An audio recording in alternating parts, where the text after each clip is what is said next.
Podcast like చేయండి, share చేయండి, subscribe చేయండి, ఫాలో అవ్వండి.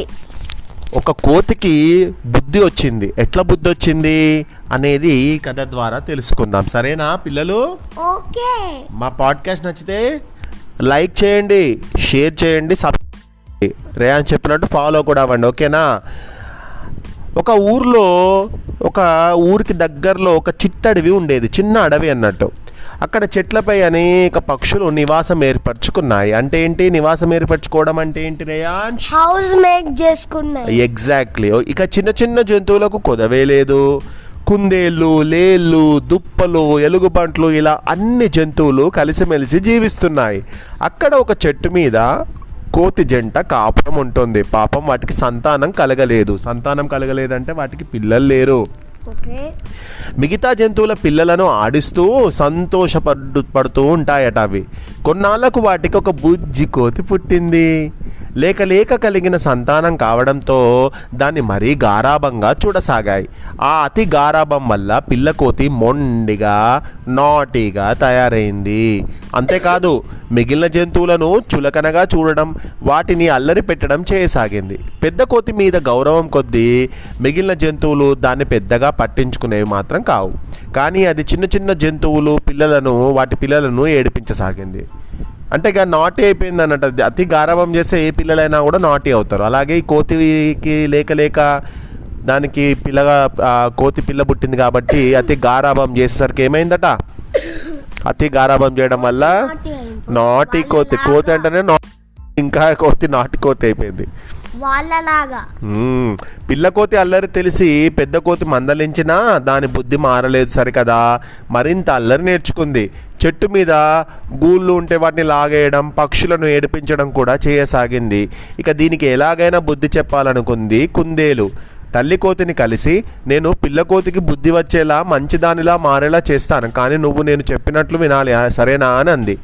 దానిలో మార్పు వస్తుందంటే నువ్వెలా చెబితే అలా చేస్తాను అని మాటిచ్చింది తల్లి కోతి. తన పథకాన్ని చెప్పింది కుందేలు.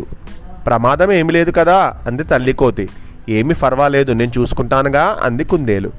మరుసటి రోజు ఆటలాడే సమయానికి అటుగా వచ్చిన పిల్ల కోతిని, ఏయ్ మాతో ఆడగలవా అంది కుందేలు. పిల్ల కోతి ఒప్పుకుంది. అదిగో ఆ చిన్న నూతిగట్టు మీద నుంచి అటు ఇటు దూకగలవా? ఆ బావి ఉంది కదా, ఆ బావి లోపల అటు నుంచి ఇటు దూకగలవా అంది పిల్ల కోతిని కుందేలు. ఓ ఇది నాకు పెద్ద లెక్కనా, దూకేస్తా అంది ఆ పిల్ల కోతి. దూకడానికి ప్రయత్నించి పాపం బావిలో పడిపోయింది పిల్ల కోతి.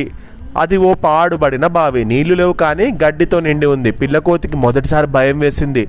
గట్టిగా నరిచిన దాని అరుపు నుయ్యి దాటలేదు. అంటే ఆ బావి లోపలికి కదా, బావి లోపల పడ్డది కానీ అందులో వాటర్ లేదు కానీ గడ్డి ఉంది. ఇక గట్టిగా అరిచింది కానీ ఎవ్వరు కూడా హెల్ప్ చేయడానికి రాలేదు. అప్పటిదాకా దాంతో ఆటలాడిన కుందేలు అసలు అక్కడ లేనే లేదు. చాలాసేపు అరిచి ఒక మూలన కూర్చుంది. అప్పుడే అటుగా వచ్చిన లేడీ నూతిలోకి తొంగి చూసింది.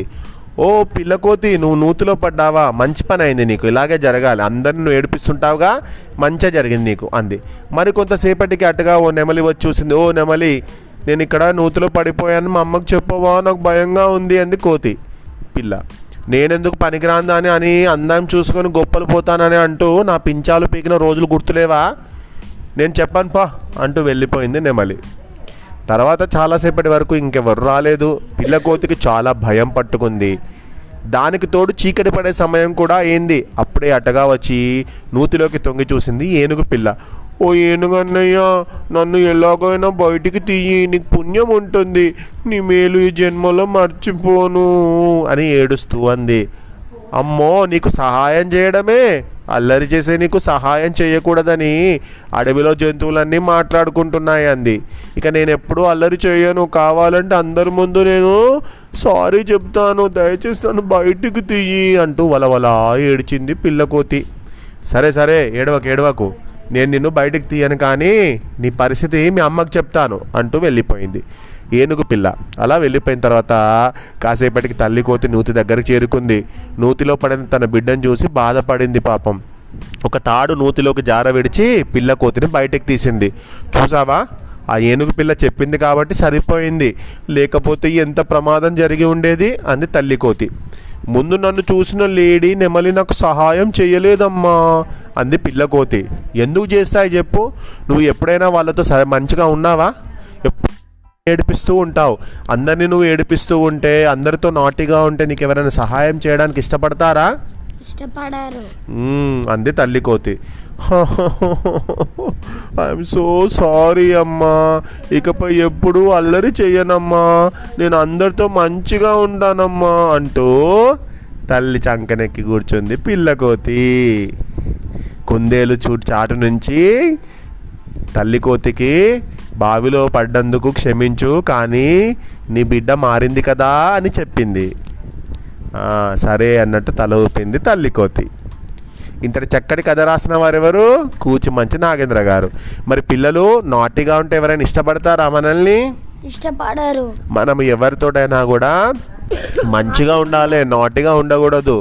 మనకి ఎప్పుడైనా కష్టం వస్తే సహాయం చేయడానికి ఉండాలి ఎవరైనా మన దగ్గర.